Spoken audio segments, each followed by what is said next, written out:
উচ্চস্থ গ্রহ ফল দেয় 100%, আর ভালো মন্দ যাই হোক না কেন, আর নিচস্থ দেবে 70%, তাই তো? তো এই যে উচ্চস্থ আর নিচস্থ গ্রহ হয়ে গেল, সেইটা আগে আমরা একটু মনে করে নেব। তোমরা নিশ্চয়ই বাড়িতে সেটা লিখেছো। তারপরেও আজ আমরা একটু সেইটা আগে জেনে নেব যে কোন গ্রহটা কোথায় উচ্চস্থ হয়। হুম। আম, আমি সবাইকে এবার একটু এই পড়াটা জেনে নেব, ধরে নেব, মনে করে করে বলো, তারপরে আমরা কারণে যাব।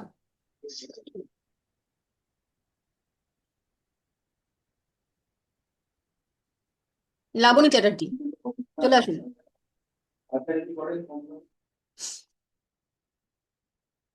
লাবণী, শোনা যাচ্ছে? হ্যাঁ ম্যাম। আচ্ছা, আপনি প্রথমটা বলুন। আহ রবি কোথায় উচ্চস্থ হয়? ডিগ্রি বলতে হবে না, শুধু রাশিটা বললেই হবে। রবি উচ্চস্থ হয় সূর্য রাশিতে। হুম। ম্যাম বলবো? না না, একদমই মাঝখান থেকে কেউ কিচ্ছু নয়, যার যার নাম ধরবো সে তাকে চেষ্টা করে করার সুযোগ দেওয়া হোক। আপনাদের সকলের কাছে আমি আসবো। বলুন। লাবণী, মনে রাখার চেষ্টা, মনে করে করার চেষ্টা করুন কোন রাশিতে উচ্চস্থ হয়। সিংহ রাশিতে ম্যাম। না, হয়নি। ঠিক আছে, আপনি হোল্ড করুন। এবার শিবানী বলুন, শিবানীতে চলে আসুন। হ্যাঁ বলুন ম্যাম। ওই রবি কোন রাশিতে উচ্চস্থ হয়?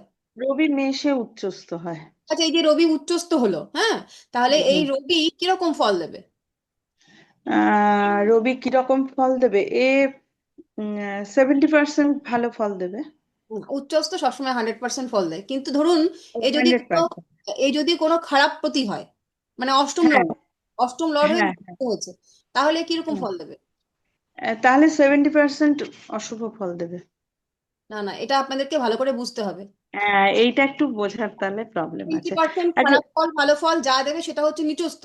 ঠিক আছে? আচ্ছা কিন্তু কোনো আচ্ছা গ্রহ আচ্ছা। যদি উচ্চস্থ হয়ে যায়, সে ভালো হুম। ফল দিলেও 100% দেবে, খারাপ ফল দিলেও 100% দেবে। আচ্ছা আচ্ছা, ঠিক ওকে আছে? ওকে। হুম। হ্যাঁ হ্যাঁ ঠিক হ্যাঁ। আছে, এবারে রিনা চক্রবর্তী আসুন। হ্যাঁ ম্যাম বলুন। এবার আপনি বলুন যে আম, শুক্র, সে কোন রাশিতে উচ্চস্থ হয়? শুক্র মীন রাশিতে উচ্চস্থ হয়। গুড। আচ্ছা, এরপরে কে একটু দেখে নেই। তনুশ্রী, চলে আসুন।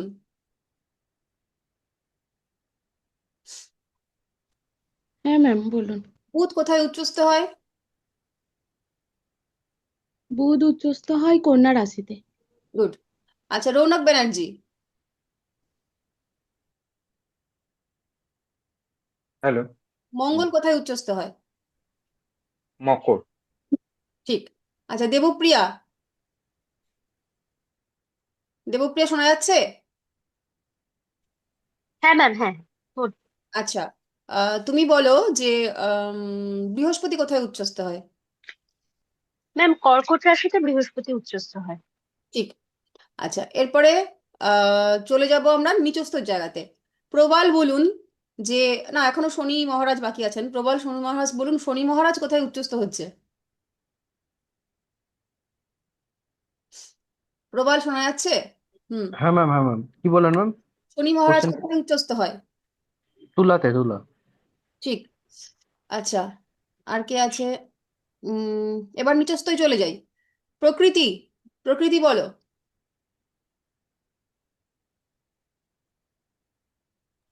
হ্যালো, হ্যাঁ ম্যাম বলুন। আচ্ছা, এবার তুমি বলো যে মঙ্গল কোথায় নিচস্থ হয়? কর্কটে ম্যাম। ঠিক। আচ্ছা, শিল্পী বিশ্বাস, হ্যাঁ ম্যাম বলুন। বৃহস্পতি কোথায় নিচস্থ হয়? বৃহস্পতি মকরে নিযস্ত হয়, 0 থেকে 5 ডিগ্রির মধ্যে। আচ্ছা, অপরাজিতা, চলে আসুন। ম্যাডাম বলুন। বলছি শনি মহারাজ কোথায় নিচস্থ হয়? শনি মহারাজ মেষে নিচস্থ হয়। ঠিক। সোমাকুণ্ডু, চলে আসুন।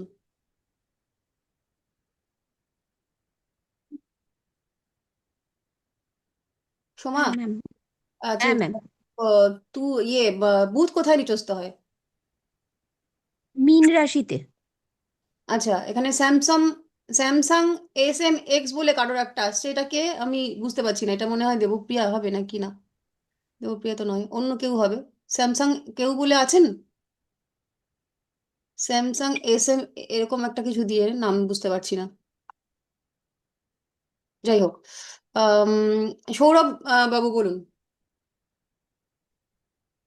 দু হ্যাঁ ম্যাডাম, হ্যাঁ, বলছি আপনি তাহলে বলুন যে আম, রবি কোথায় নিচস্থ হয়?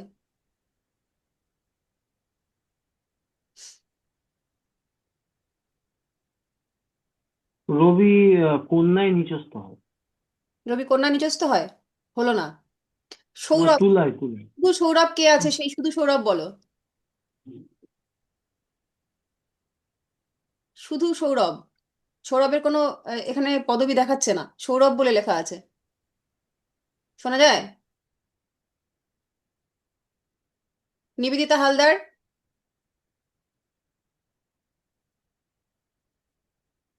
আচ্ছা, প্রবাল বলো। প্রবাল, প্রশ্ন প্রশ্ন কি ম্যাম? রবি কোথায় নিচস্থ হয়? রবি কোথায় নিচস্থ হয়? হুম, তুলাতে। আচ্ছা, ঠিক আছে। মোটামুটি তাহলে আমরা উচ্চস্থ নিচস্থ গুলো ম্যাম সরি, complete- ঠিক আছে এখন ম্যাম। হ্যাঁ হ্যাঁ হ্যাঁ, একদম কমপ্লিট হয়ে গেছে। হুম, এবার আমরা যেটা জানার চেষ্টা করব সেটা হচ্ছে, ম্যাম, এক্সাম কি 28 তারিখে হবে? হ্যাঁ, এক্সাম 28 তারিখে হবে। এক্সাম ম্যাম টাইম কটা? সকাল 10টার থেকে শুরু হবে। আচ্ছা, প্রত্যেকে হচ্ছে আজ ক্লাস শেষ হওয়ার পরই একদম নিজের যে আম, কি বলে ওটা, পোস্টাল অ্যাড্রেস, যেখানে স্পিড পোস্টে আপনাদেরকে খাতাটা পাঠানো হবে, সেই অ্যাড্রেসটা আজকে আপনারা সকলে দিয়ে দেবেন ক্লিয়ারলি, ল্যান্ডমার্ক সহ। হুম, তো মোটামুটি আপনার বাড়িতে আশা করা যায় 25 তারিখের মধ্যে খাতা পৌঁছে যাবে। আর গ্রুপে তো ম্যাম, হ্যাঁ, আপনাদের গ্রুপে দেবো তো? নিজস্ব গ্রুপে, হ্যাঁ। আর হ্যাঁ, একটা কথা জিজ্ঞেস করি। হুম, বলছি যে ওই যে মানে খাতা কোশ্চেন পাঠানো হবে, কোশ্চেন তো পাঠানো হবে না, ওখানে তো, খাতা হ্যাঁ পাঠানো ওখানে হবে। তো আমার হ্যাঁ হ্যাঁ খাতা পাঠানো হবে। তো ওটা ওটা তো আমার অ্যাড্রেস দেওয়া থাকবে, ওতে আমার ফোন নাম্বারও তো দেওয়া থাকবে। হুম হুম, কারণ আমি আমার মানে যেখানে এখন বর্তমানে আছি সেখানে ওর ফোন নাম্বার না থেকে থাকলে ও মানে পোস্ট অফিস খুঁজে পায় না। না না, ফোন নাম্বার অবশ্যই দেবেন, ফোন নাম্বার দেবেন, ল্যান্ডমার্ক দেবেন, যাতে খুঁজে পায়। সকলেই ম্যাম একটা কথা শুধু বলবো, একটা ছোট্ট মানে রিকোয়েস্ট আর কি। বলুন। ওটা 10টা 11টা কি করা যাবে না কোনোভাবে? না, 10টার থেকে টাইম আচ্ছা, শুরু, 3টে পর্যন্ত তোমাদের সময় থাকবে। হুম, আচ্ছা, ঠিক আর আছে ম্যাম। থেকে 10টা এবং 11টা, এই এই 10টা 11টা ও তুলেছে। আমরা এটা বাকিদের কাছ থেকে, যদি আপনাদের 10টায় সমস্যা থাকে ভোট করবেন, 10টায় কার কার সমস্যা আছে, আর 11টায় কার কার সুবিধা হয়, যেটা যে টাইমটায় ভোট পড়বে, যেহেতু একজন সমস্যার কথা বললো, সেটা দেখা আমাদের কর্তব্য। যেটা ভোট হবে, ভোটে যেটা বেশি পাবে সেটা থেকেই আমরা এগোবো। 10টা না 11টা, ঠিক আছে? ওটা আপনারা ডিসিশন নেবেন। পুরো প্রসেসটা একটু বলে দিলে ভালো হতো, কিরম ভাবে হবে কি। আপনাদের সকলের কাছে খাতা পৌঁছে যাবে পরীক্ষার অন্তত একদিন আগে হলেও। ঠিক 10টার সময় আপনারা গ্রুপে জয়েন করবেন। এরকম একটা লিঙ্ক দিয়ে দেওয়া হবে, ক্লাসের যেরকম লিঙ্ক থাকে। সকলে 10টার সময় জয়েন করলেন, মানে 10টার কিছুক্ষণ আগেই আর কি। ঠিক 10টায়, মানে 10টা বাজতে 5 মিনিট আগে বা 2 মিনিট আগে আপনাদের গ্রুপে এক্সাম কোশ্চেন পেপারটা দিয়ে দেওয়া হবে। ঠিক আছে? এটা আপনারা গ্রুপেই দেখতে পাবেন। এবার তারপরে আপনি ডাউনলোড করে নিলেন নিজস্ব ফোনে, সেটা আপনার ব্যাপার। এবার এই প্রশ্নটারই আপনার কিন্তু স্ক্রিন অন রেখে, অর্থাৎ ভিডিও অন রেখে সকলকে পরীক্ষা দিতে হবে ওদিন কিন্তু। আহ, এরকম ভিডিও অফ করে কথা বললে বা পরীক্ষা দিলে কিন্তু হবে না। সকলকেই ভিডিও অন রাখতে হবে পরীক্ষা দেওয়ার সময়। এবং আপনারা সকলেই দায়িত্ব নেবেন, আমরাও নেব, আমরাও থাকবো, যে কে মিউট হয়ে যাচ্ছে। মিউট হয়ে যাওয়া যাবে না, এটা আর কি। মিউট হলে কিন্তু তারটা আর কি বোঝা যাবে, মানে ধরা হবে যে সে কোনো রকম ভাবে কপি করছে। তো মিউট না ভিডিও অফ? মিউট, ভিডিওটাকে মিউট করা যাবে না, ভিডিওটাকে অন আচ্ছা। রাখতে হবে। হুম, আর ma'am audio audio audio mute করে দিন, অডিও দিয়ে কোনো চাপ নেই। আপনার ভিডিওটা আমরা যাতে দেখতে পারি যে হ্যাঁ আপনি লিখছেন, আপনি কপি। কোশ্চেন পেপারটা আমরা ওই ডাউনলোড করে নেব, মানে ফোন থেকে দেখে দেখে তো লিখতে পারবো না, প্রিন্ট আউট একটু বার করতে একটু সময় লাগবে। না না, প্রিন্ট আউট কিছু করতে হবে না। আপনি ফোনটা সামনে রাখবেন, 1 নম্বর প্রশ্ন কি বলছে দেখবেন আর লিখবেন, আবার কি, কোনো প্রিন্ট আউট করতে হবে না। একটু ওই তাহলে আমার হাজবেন্ডকে বলবো একটু করে দেবে আর কি, প্রিন্ট বাড়িতে আউটটা না, না অন্য করলে ফোন থেকে প্রশ্নটা বের করে নিলে হবে না?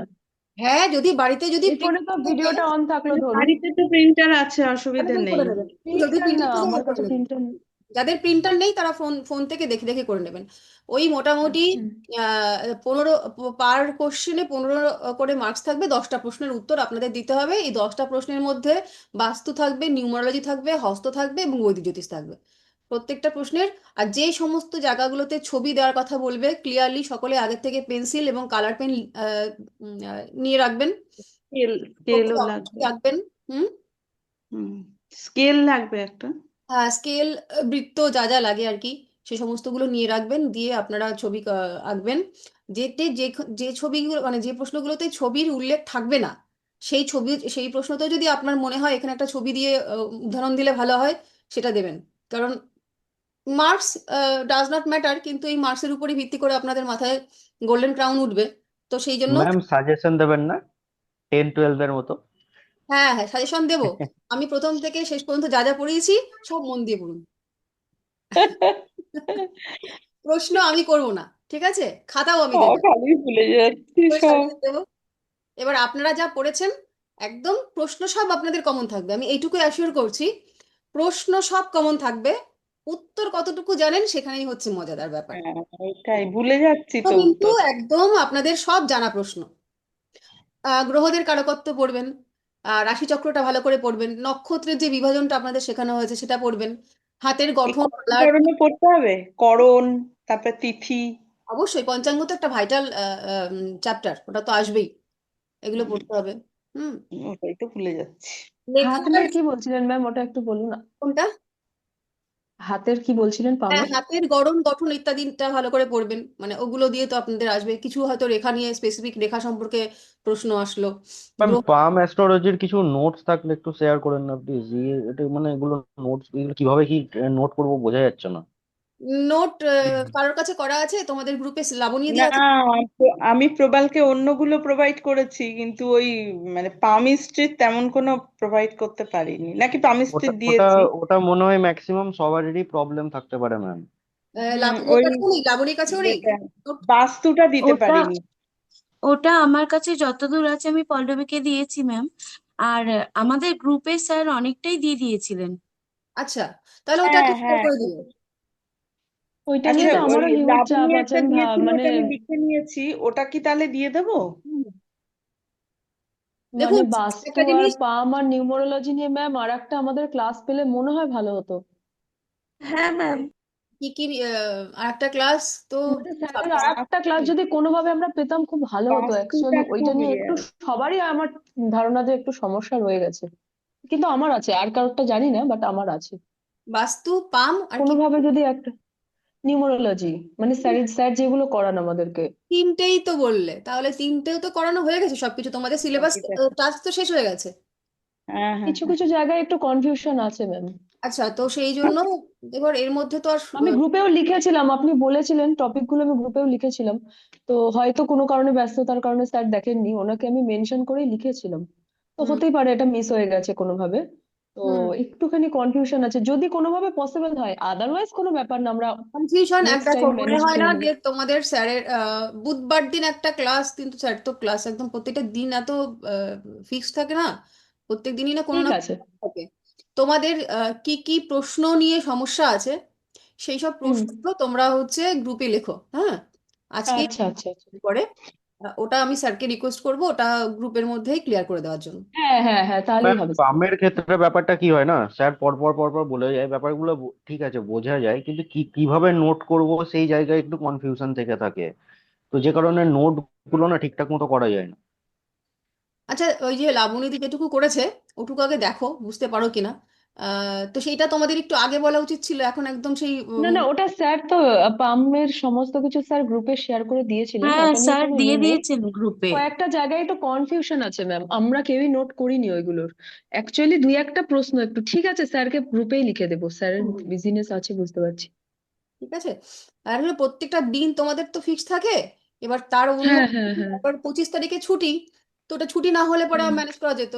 এবার তবু আমি স্যারকে বলবো যদি পসিবল হয়। হ্যাঁ হ্যাঁ হ্যাঁ, প্রবাল একবার বলে দেখবেন, হলে হবে, নাহলে আমরা গ্রুপেই লিখে নিব। আর প্রবালকে পরে তো বলবো আছি বাকিদের আমরা। কাছ থেকে একটু নিয়ে নাও, মানে যার কাছে নোটস আছে, যেমন কি পল্লবীর কাছে আছে, আমার লাবণ্য, কাছে নেই ম্যাম, তাহলে স্যার লাবণ্য, তো গ্রুপেই ওটা দিয়ে দিয়েছিলেন, ওই জন্য আর করিনি ওইগুলো। তাহলে গ্রুপে যেটা দিয়েছিল ওটা একটু খুঁজে বার করো প্রবাল, খুঁজে বার করে। ম্যাডাম, যেটা স্যার যেটা দিয়েছিল ওটা হচ্ছে ঘটন সম্পর্কে, মানে কিরকম কি ধরনের হাত আছে, বাট ওই রেখাগুলো সম্পর্কে যে নোটসটা ম্যাম ওটা ওটাই নেই গ্রুপে। ওটাই আমাদের ওটা অ্যাকচুয়ালি ওইটুকুই আছে হুম আমাদের হুম সিলেবাসে।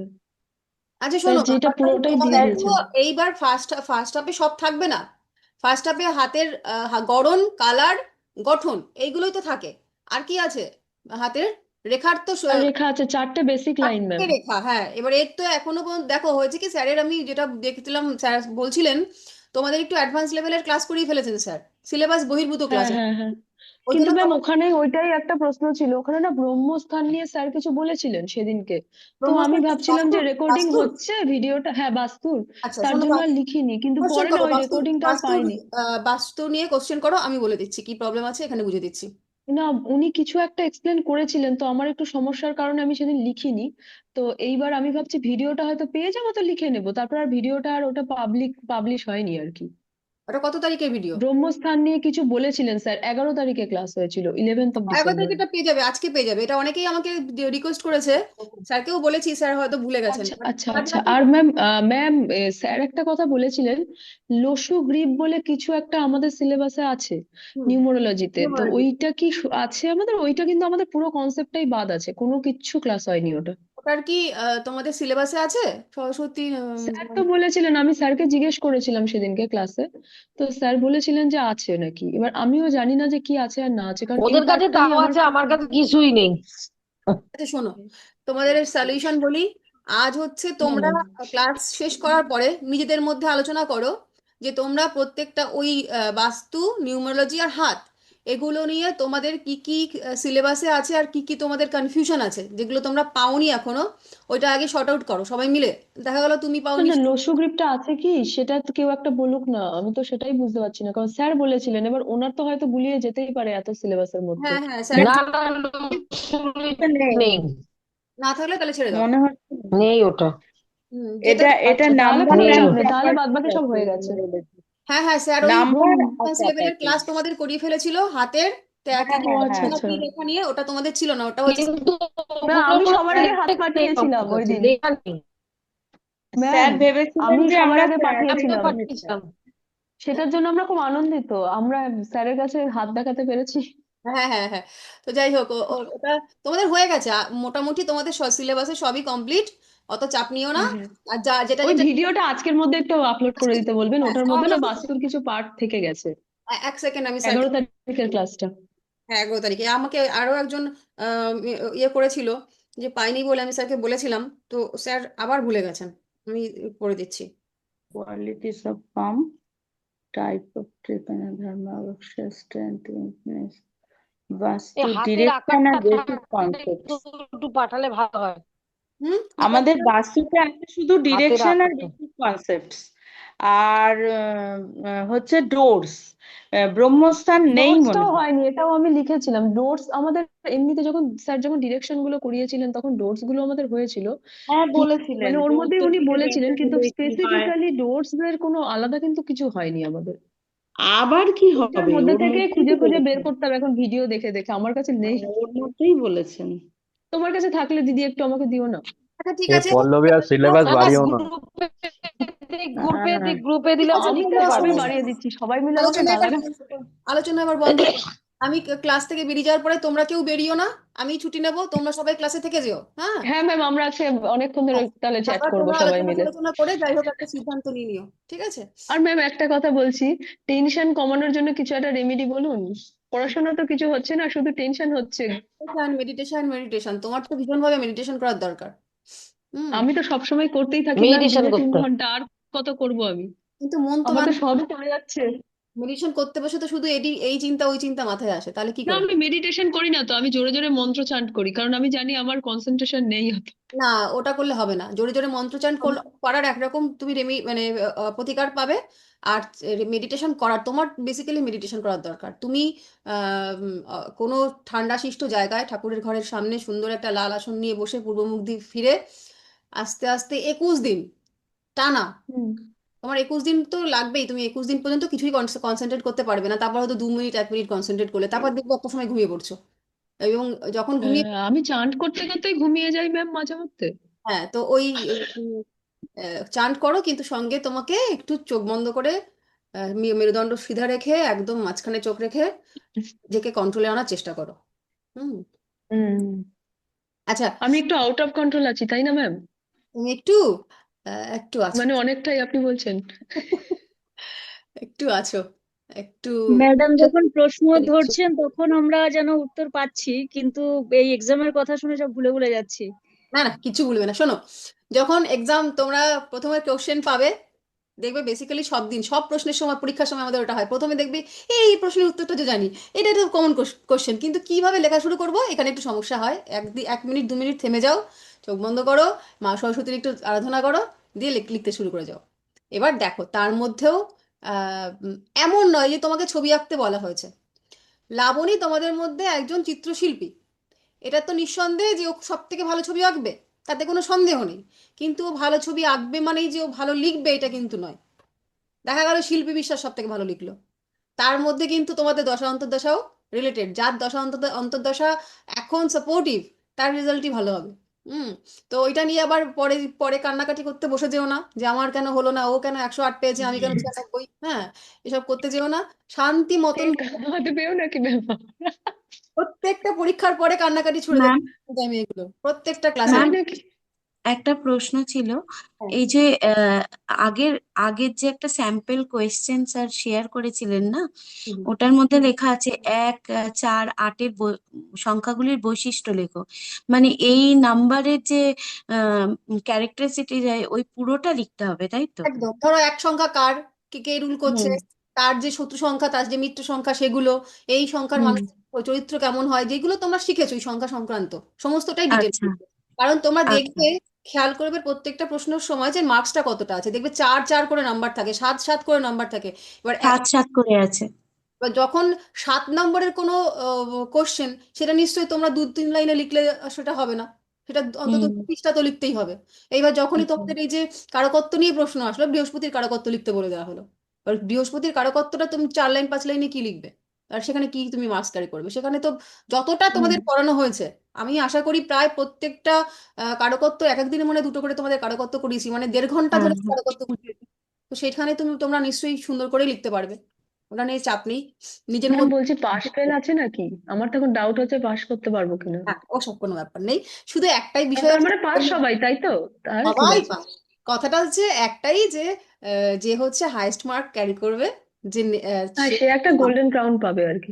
জন পাবে, এটা ঠিক আছে, হচ্ছে ওটা ব্যাপার। স্যাক্রিফাইস করে দেওয়া যাবে ম্যাম, কিন্তু ফেল করলে পরে। আর কোনো ব্যাপার নেই, আর সকলেই সেম। জ্যোতিষ, অর্ণব, আহ, তোমরা পাবে সার্টিফিকেট, তোমাদের সব ব্যাস, ওটা পেলেই হবে।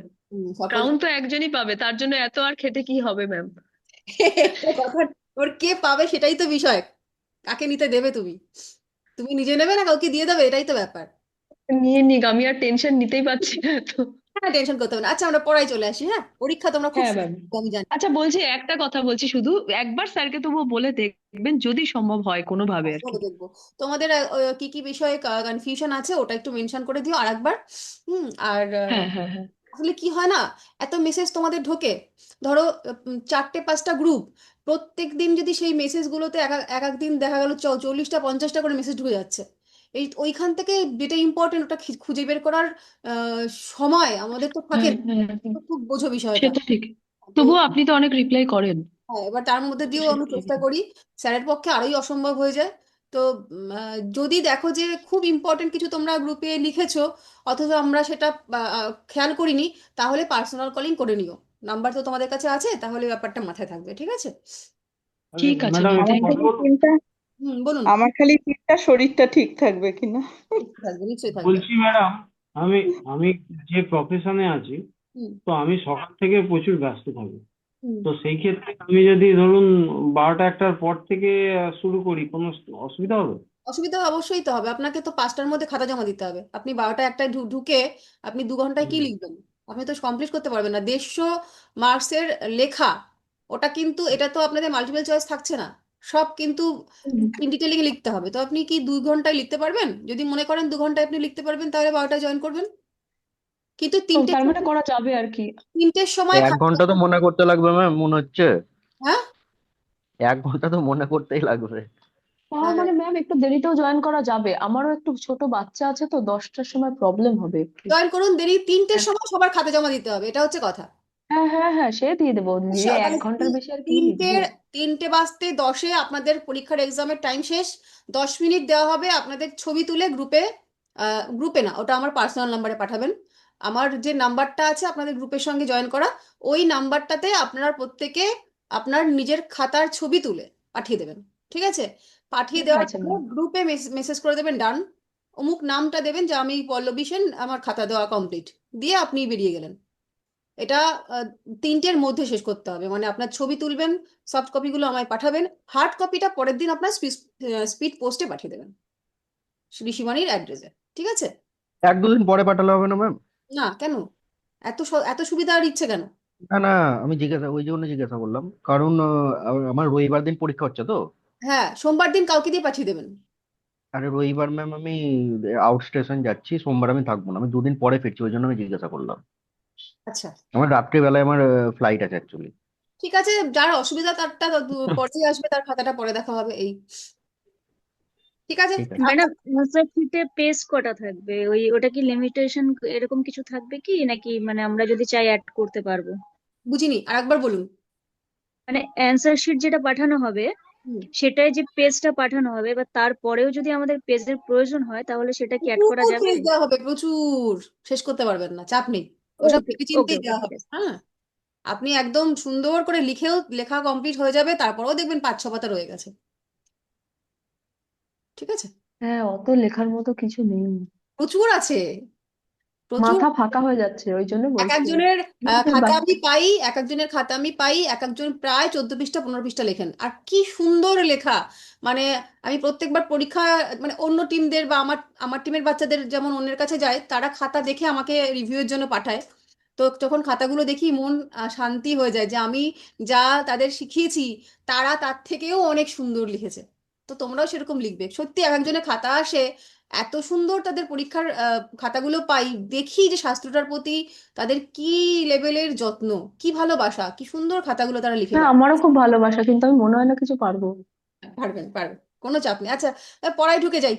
এই যে আর আর নিশ্চয়ই কারো কোনো প্রশ্ন নেই, না তো? নেই তো? তাহলে ক্লাসে ঢুকি। ক্লিয়ার সবার প্রশ্ন, সব কিছু মানে আর কিছু নেই তো? আজকে টপিক কি ম্যাম? ওই যে এই প্রবালটা মাঝে মাঝে ঘুমিয়ে যায়। আজকে আমি উচ্চস্থ একটু নিচস্থ। আজকে একটু টপিক লেটে। হচ্ছে, হ্যাঁ, উচ্চস্থ আর নিচস্থ কেন হয়। আমরা তো প্রত্যেকটা গ্রহ যে জানলাম যে উচ্চস্থ এবং নিচস্থ হয়। এবার এই উচ্চস্থ নিচস্থটার কারণ কি, ডিগ্রিগত একটা ম্যাথমেটিক্যাল ইয়ে আছে, ব্যাখ্যা আছে, আমরা সেটাই যাব না, কারণ আমরা কেউ অঙ্ক জানি না। আমরা যেটা ফলিত জ্যোতিষের যে ব্যাখ্যা, সেই ব্যাখ্যাটা আজকে আমরা শিখব। এই যে বলা হয়েছে যে রবি হচ্ছে এই ঘরটাতে উচ্চস্থ, মেষের ঘর। এই ঘরটাতে উচ্চস্থ, কারণ উচ্চস্থ মানে হচ্ছে সে এখানে ভালো ফল দেবে, মানে তার 100% ফল দেবে। অর্থাৎ সে যদি ভালো গ্রহে মানে ভালো ভাবের মালিক হয়, তাহলে 100% ভালো ফল দেবে। আর যদি খারাপ ঘরের মালিক হয়, তাহলে সে খারাপ ফলটা 100% দেবে, ঠিক আছে?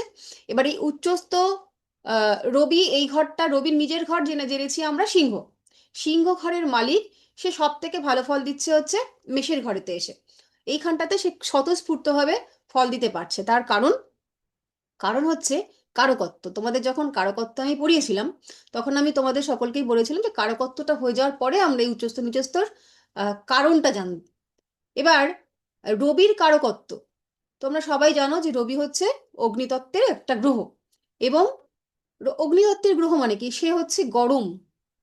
আহ এই যে গরম হওয়ার জন্য মানে সে হচ্ছে স্বাধীনতার, মানে সে রাজকীয়, সে নিজেই মালিক।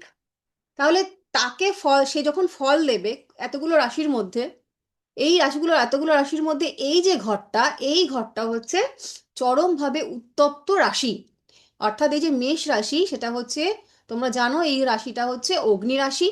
অগ্নিতত্ত্বের গ্রহ গিয়ে অগ্নি রাশিতে বসলো, এবং এই রাশিটার মালিককে, মালিক হচ্ছে মঙ্গল, এবং মঙ্গল হচ্ছে রবির বন্ধু রাশি। বন্ধু রাশি এবং এই মঙ্গল হচ্ছে যাকে বলা হয় লিডারশিপের কারক, অর্থাৎ স্বাধীনতার কারক। তো এই যে রাজা, যে সবসময় কাজ করতে, রাজার স্বভাব কি, রাজা কাজ করবে হচ্ছে স্বাধীনভাবে, তার আন্ডারে সবাই থাকবে, কিন্তু সে কখনো কারোর আন্ডারে থাকবে না, বা সে আদেশ দেবে, সেই আদেশটা ফলো করবে। এবং এই যে জায়গাটা তোমরা জানো যে মেষের যে মঙ্গল, মেষের যে অধিপতি গ্রহ মঙ্গল, সে হচ্ছে আদেশ পালক একজন গ্রহ। অর্থাৎ সে সব সময়, যেমন কমান্ডাররা হয়, যে সে আদেশ পাচ্ছে এবং সে সেই আদেশটাকে মানে পূরণ করার জন্য মানে একদম অ্যাগ্রেসিভ। তো সেই কারণে রাজা তার সমস্ত সব থেকে ভালো ফলটা সেনাপতির ঘরে দিয়ে থাকে। যেমন কি অ্যাকচুয়াল রাজা এবং মন্ত্রীদের যে সম্পর্কটা, রাজা মন্ত্রী সেনাপতি, তো রাজা কিন্তু সব থেকে বেশি সেফ থাকে কোথায়, সেনাপতির সঙ্গে। সেই রকম ভাবে রবি কিন্তু এই জন্য মেষের ঘরে সব থেকে ভালো ফল দেয় বা উচ্চস্থ হয়। নিজের ঘরেও খুব ভালো ফল দেয়, আদার্স ভালো জায়গাতে ভালো ফল দেয়, কিন্তু উচ্চস্থ ফল দেয় হচ্ছে মেষের ঘরে। তার কারণ অগ্নিতত্ত্বের গ্রহ অগ্নিতত্ত্বের রাশি পেয়েছে, স্বাধীন রাশি পেয়েছে, এবং এই যে ফ্রিডমের কারক, তা সেইটা হচ্ছে এই গ্রহের সঙ্গে সম্পর্কিত। এবং এই রবির সঙ্গে এই যে মঙ্গল, তার হচ্ছে বন্ধুত্বপূর্ণ সম্পর্ক। এই কারণে রবি মেষেতে উচ্চস্থ হয়। আচ্ছা, রবি তো বুঝলাম বন্ধু লিখবো ম্যাম এটা? হ্যাঁ নিশ্চয়ই, না হলে জানবে কি করে। এখন না লিখলেও পরে লিখে নেবে, শুনতে শুনতে যদি মনে করো পরে লিখবে, তো তোমার সেটা তোমাদের পরে হয় না, তার জন্য এখনই যেটুকু বুঝছো নিজের ভাষায় লিখে নাও। আচ্ছা, এটা গেল রবি কেন উচ্চস্থ হয়। তাহলে এই যে ঘরটা, এটা কার ঘর, মকরের ঘর। মকরের অধিপতি কে, শনি মহারাজ। এখানে বলছে আবার মঙ্গল উচ্চস্থ হয়। তো মঙ্গলের প্রধান শত্রু স্বরূপ আমরা জেনেছি শনি মহারাজের ঘর। তাহলে মঙ্গল সে শত্রুর ঘরে কি করে উচ্চ ফল দেবে, এখানে একটা কনফিউশন তৈরি হয় যে এখানে তো শত্রুর ঘরে তাকে খারাপ ফল দেওয়ার কথা ছিল, সে তো শত্রুর ঘরে অস্বস্তিতে থাকবে, তাহলে এখানে কেন সে উচ্চ হচ্ছে। তার কারণ হচ্ছে এই ঘরটা মকরের যে কারকত্ব, মানে শনি মহারাজের যে কারকত্ব, শনি মহারাজের কারকত্বের মধ্যে দুটোই শনি মহারাজের ঘর, কিন্তু এই ঘরের যে মকর রাশির যে কারকত্ব, সেটা আমরা কি জেনেছি, এটা হচ্ছে কর্মের ঘর, কালপুরুষের 10th হাউস, অর্থাৎ হচ্ছে কর্মের ঘর, হার্ড ওয়ার্কের ঘর, কর্ম এবং হার্ড ওয়ার্ক। এই জায়গাটাতে সব থেকে সুইটেবল কোন গ্রহ, সব থেকে কর্মমুখর গ্রহ কে, সে হচ্ছে মঙ্গল। মঙ্গল হচ্ছে এনার্জির কারক। এবং দেখো, কর্ম করতে গেলে, যে কোনো রকম কর্ম করতে গেলে আমাদের কি লাগে, শক্তি লাগে। এই শক্তিটা আমাদের কে দেবে, শক্তিটা দেবে হচ্ছে মঙ্গল গ্রহ, এবং সেই মঙ্গল কর্মতৎপর গ্রহ। সেই জন্য এই ঘরটা শত্রু রাশি হওয়া সত্ত্বেও, এই ঘরটায় যেহেতু তার মানে ব্যাপারটা এরকম,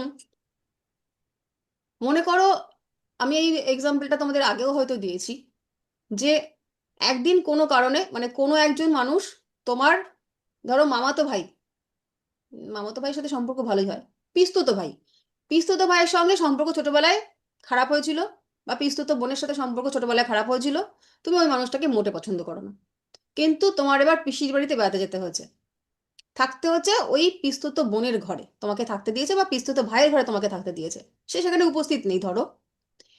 এবার ওর ঘর বেসিক্যালি তোমার ভালো লাগার কথা না, ওর ঘর ওকেই তো তুমি পছন্দ করো না, তো ওর ঘরটাও তোমার ভালো লাগবে না। কিন্তু গিয়ে দেখছো যে তোমার যা যা পছন্দের জিনিস, ধরো তুমি বই পড়তে ভালোবাসো, তো সেখানে কি দেখতে পাচ্ছ যে তোমার প্রিয় লেখকের প্রচুর বই সেখানে স্টোর করে রাখা। বা ধরো তুমি সুন্দর সাজানো গোছানো বিছানায় ঘুমোতে পছন্দ করো, দেখছো যে বিছানাটা প্রচন্ড পরিপাটি করে সুন্দর হালকা কালারের বেড কভার, তাতে তাতে গদিওয়ালা বিছানা এবং বেশ পরিপাটি, তো সেখানে তোমার সুন্দর ঘুম হবে। ওই যে ঘরটার মধ্যে বই পেলে, যেখানে বইগুলো গোছানো আছে, সেই বইগুলো তোমার পছন্দের লেখকের বই, তো সেই ঘরে গিয়ে তোমার যে অস্বস্তি হওয়ার কথা ছিল, সেই অস্বস্তিটা কেটে গেল, কারণ তুমি তোমার যে পছন্দের জিনিসপত্র সেইগুলো কিন্তু সেই ঘরেতে পেয়ে গেছো। সেই রকম ভাবে মঙ্গলের যে পছন্দের জিনিস, মঙ্গলের কারকত্ব যা যা আমরা বুঝি, সেই কারকত্বটা সে কিন্তু মকর রাশিতে এসে পরিপূর্ণভাবে পেয়ে যায়। সেই কারণে মঙ্গল নিজের ঘরেতে খুব ভালো ফল দেয়, মেষেতে দেয়, এখানে একটু সে জলেতে ডিস্টার্ব থাকে, কিন্তু নিজের ঘর বলে সে ভালো ফল দেয়। যদি কোনো ভালো ভাব থাকে সেখানে ভালো ফল দেবে, কিন্তু মকরেতে সে উচ্চস্থের ফল দেয়। এই জন্য এইটা শত্রু রাশি হওয়া সত্ত্বেও মঙ্গল এই ঘরটাতে উচ্চস্থের ফল দেবে। এবার চলে আসলাম মঙ্গলের নিচস্থের ফল। দেখো এই ঘরটা হচ্ছে চন্দ্রের ঘর। চন্দ্র, মঙ্গল, রবি, এরা তো বন্ধু, কিন্তু বন্ধুর ঘরে এসেও মঙ্গল কিন্তু নিচস্থের ফল দিচ্ছে, কারণ চন্দ্র হচ্ছে জলতত্ত্বের রাশি আর মঙ্গল হচ্ছে অগ্নিতত্ত্বের রাশি। তাহলে তত্ত্বগত তাদের দুজনের বন্ধু হয়েছে ঠিকই, কিন্তু সব মানে তাদের দুজনের মত আলাদা। আমার আমার যে বন্ধু, সে যে সব সময় তার মতের সঙ্গে আমার মতের মিল হবে এমন নাই হতে পারে, একজন বিজেপি একজন তৃণমূল বন্ধু, তথাপি তাদের রাজনৈতিক দৃষ্টিভঙ্গি আলাদা। তো সেই রকম ভাবে এইখানটায় যখন তত্ত্বগত পরিবর্তন হয়ে গেল, তো সেইখানে এই মানুষটার সঙ্গে কিন্তু বন্ধু হওয়া সত্ত্বেও সেখানে কমফোর্টেবল না, কারণ তাদের তত্ত্বটা আলাদা। তারপরে কি, এটা হচ্ছে কালপুরুষের 4 নম্বর ঘর, চতুর্থ ভাব। চতুর্থ ভাব থেকে আমরা কি দেখি, চতুর্থ ভাব থেকে আমরা দেখি গৃহ, অর্থাৎ গৃহ বলতে কি, যেখানে আমরা রেস্ট নিই, যেখানে আমরা ঘুমোতে আসি, যেখানে আমরা হাত পা ছড়িয়ে বিশ্রাম করি।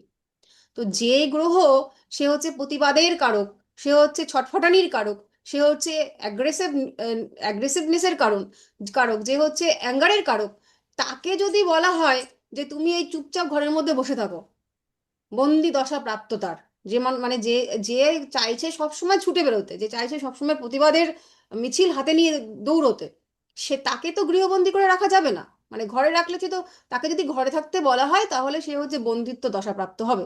তো এই জন্য মঙ্গল যখন 4th হাউস মানে কর্কটে আসে, তখন তার মধ্যে বন্দিত্বের একটা অনুভূতি তৈরি হয়, অর্থাৎ সে যেন গৃহবন্দী। তো গৃহবন্দী হওয়ার কারণে সে কিন্তু এখানে ভালো ফল দেয় না, যদিও আহ, এটা তার বন্ধুর স্থান, তথাপি তার মনের মতন হলো না বলে সে এখানে ভালো ফল দিতে পারলো না। এইখানটায় তার শত্রু স্থান, তথাপি তার যা যা ইচ্ছে, তার যা যা বৈশিষ্ট্য, সেটা এই ঘরটা এসে মিলে গেল বলে সে এইখানটায় কিন্তু উচ্চস্থের ফল দিচ্ছে। এটা ক্লিয়ার? Ma'am clear. হুম, বেশ। এরপর চলে যাই আমরা, ভাইটাল ভাইটাল গুলো আগে করে নেই, তারপরে সাধারণ গুলো বুঝিয়ে দিচ্ছি। রবিটা কি আরেকবার বলতে পারবেন একটু 1 সেকেন্ডের মধ্যে? রবি, পরে হ্যাঁ ওই হ্যাঁ, রবিটা আমার একটু অগ্নিতত্ত্বের কনফিউশন হয়ে অগ্নিতত্ত্বের গ্রহ অগ্নিতত্ত্বের রাশিতে বসেছে। রাজার স্বভাব হচ্ছে স্বাধীনচেতা, আর মঙ্গল হচ্ছে স্বাধীনচেতা একই। আর রাজা সবসময় সেফ ফিল করে তার সেনাপতির সঙ্গে থেকে। এটাই তোমরা বিস্তারিতভাবে লিখে নিও, আবার তো ভিডিও পাবে তখন লিখে নিও। আচ্ছা, এরপরে চলে আসি বুধ। বুধ এই ঘরটায় নিজের ঘর, অর্থাৎ কন্যা রাশি। এই ঘরটায় সে উচ্চস্থ, এই ঘরটায় সে নিচস্থ। এই ঘরটায় উচ্চস্থ, একেতে সে তার নিজের নিজের রাশি, নিজের বাড়ি, সেটা তো সেখানে খুব কমফোর্ট থাকবেই। তারপর এই ঘরটাতে আমরা কি বিচার করি, রোগ ঋণ শত্রুতা, রোগ ঋণ এবং শত্রুতা। বেসিক্যালি শত্রুতার জায়গাটা দিয়ে আমরা ধরবো। শত্রুতা যখন তোমার জীবনে আসবে, শত্রুতাকে তুমি দুভাবে যেমন দমন করতে পারো, এক শক্তি প্রদর্শনের মাধ্যমে, দুই বুদ্ধির মাধ্যমে। তো বুধ যেহেতু, সে তো শক্তিকারক গ্রহ নয়, এখানে যদি মঙ্গল হতো মানে মঙ্গলকে যদি বলা হতো যে তুমি কিভাবে শত্রু দমন করবে, সে বলবে মেরে ফাটিয়ে দেবো, ওসব কোনো কথা হবে না, কোনো বসাবসি সিন নেই, আসবে একদম মেরে নাক মুখ ফাটিয়ে দেবো, এটা হচ্ছে মঙ্গলের কথা। শত্রু কোন শত্রু আসুক, আমার শত্রু একদম এক ঘুষিতে সব শেষ, এটা হচ্ছে ওদের কথা। ওরা কখনো বসে গল্প করে, মানে যেখানে দেখবে মারপিট করে একদম নাক মুখ ফাটিয়ে দিয়েছে, তার মানে ওইখানটাতে হচ্ছে মঙ্গল সেই সময় অ্যাক্টিভ ছিল। কিন্তু বুধ কি বলে? বুধের কথা হচ্ছে যে না, মারামারি কিসের, ঝগড়া অশান্তি কিসের, বুদ্ধি আছে তো, এমন বুদ্ধি চেলে দেবো শত্রু দমন হয়ে ঠান্ডা হয়ে যাবে, কিভাবে হলো সে বুঝতেও পারলো না। তো এই যে শত্রু দমনের জন্য যে বুদ্ধির প্রয়োগ, এবং যেইটা হচ্ছে বেসিক্যালি মানে শ্রীকৃষ্ণ থেকে শুরু করে আমাদের বর্তমান প্রধানমন্ত্রী যে মানে রাস্তায় চলছেন, অর্থাৎ বুদ্ধির প্রয়োগ একদম সুন্দরভাবে শান্ত মাথায় বুদ্ধির প্রয়োগ করে সমস্ত কিছু আর কি আন্ডার কন্ট্রোলের, এই যুদ্ধ করে দেবো, বা মেরে দেবো, কুচটে দেবো, এরকম নয়। তো এই যে বুদ্ধির প্রয়োগ সব থেকে ভালো বুধ, বুধ হচ্ছে বুদ্ধির কারক, এবং সে তুমি নিজের ঘরে বসে বসে, তোমার যদি কূটনৈতিক বুদ্ধি থাকে, তো তুমি সব থেকে সুন্দরভাবে বুদ্ধি প্রয়োগ আমরা সবাই মোটামুটি ভালো করতে পারি, মানে ম্যাক্সিমাম, খুব কম মানুষ ছাড়া সব ম্যাক্সিমাম মানুষই মোটামুটি যখন টয়লেটে চলে যায়, ওয়াশরুমে চলে যায়, সেইখানে গিয়ে তার বুদ্ধি টাং টাং করে খুলে যায়, সেখানে বসে বসে সে বিভিন্ন রকম প্ল্যান করে, ওখানে কেউ দেখে না, কেউ শোনে না, মানে মনে হয় যে মানে টয়লেটে গিয়ে বসলে পরে যে সব থেকে ভালো বুদ্ধি আমার খুলে যাচ্ছে, এরকম অনেকেরই হয়, শোনা কথা, আমার হয় না। তো আহ, এই যে বুদ্ধির প্রয়োগটা, অর্থাৎ কিনা নিজের ঘরে, তোমার নিজের বাড়িতে তুমি সব থেকে ভালো ফলটা বুদ্ধি প্রয়োগ করতে পারছো। তো বুদ্ধির কারক গ্রহ বুধ, সে নিজের ঘরেতে বসেই কিন্তু তার প্রয়োগটা সব থেকে ভালো করতে পারছে। এদিকে সে নিচস্থ হয়ে যাচ্ছে এই ঘরটায়, বৃহস্পতির ঘর। বৃহস্পতি এমনিই হচ্ছে উল্টো দিকের তত্ত্বের ঘর। সেই ঘরটাতে, এই ঘরটা আমরা কি জানি, এই ঘরটা হচ্ছে শয্যা সুখের ঘর, এই ঘরটা মুখ্যের ঘর। তো আমরা বুধকে কি বলেছি? বুধ হচ্ছে একটা বালক গ্রহ, অর্থাৎ ছোট, যে এখনো কৈশোর, কিশোর আর কি। তো একজন কিশোর বালক, সে শয্যা সুখের কি বুঝবে? তার কাছে কোনো সেন্স নেই, মানে শয্যা সুখ, শয্যা সুখ ইন দ্য সেন্স তোমার পার্টনারের সঙ্গে যে শয্যা সুখটা হয়, সেই শয্যা সুখ সম্পর্কে বুধের, অর্থাৎ বালক গ্রহের কোনো নলেজ নেই, তাই সে এখানে অপারগ, এই ব্যাপারে সে অনভিজ্ঞ। আর মোক্ষ, মোক্ষ বিষয়টাও কোনো রকম ভাবেই বুধের সঙ্গে, অর্থাৎ বালকের সঙ্গে কিন্তু যায় না।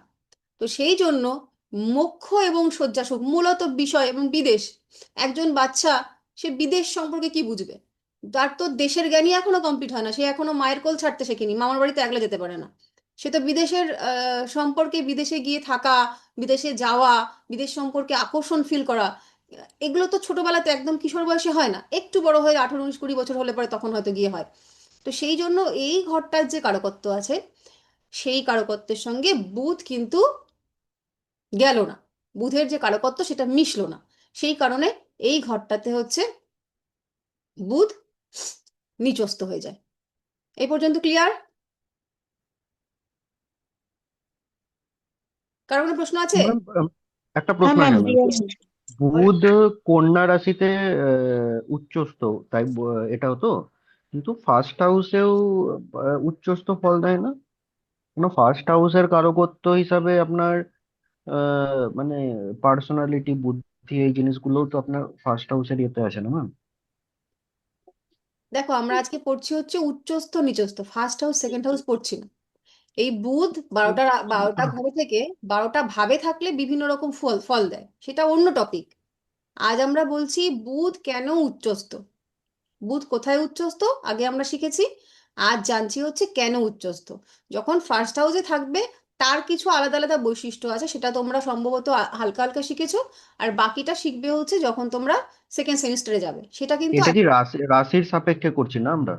কোন রাশিতে বুধ উচ্চস্থ নিচস্থ হবে সেটা করছি, তো হাউসের সাপেক্ষে না, তাই তো? আমরা জানতে চাইছি, আমরা জানি যে কোন গ্রহ কোথায় উচ্চস্থ হয়, কিন্তু কেন উচ্চস্থ হয় আজকে আমরা সেটা জানছি। ঠিক আছে? রাশির সাপেক্ষে, তাই তো?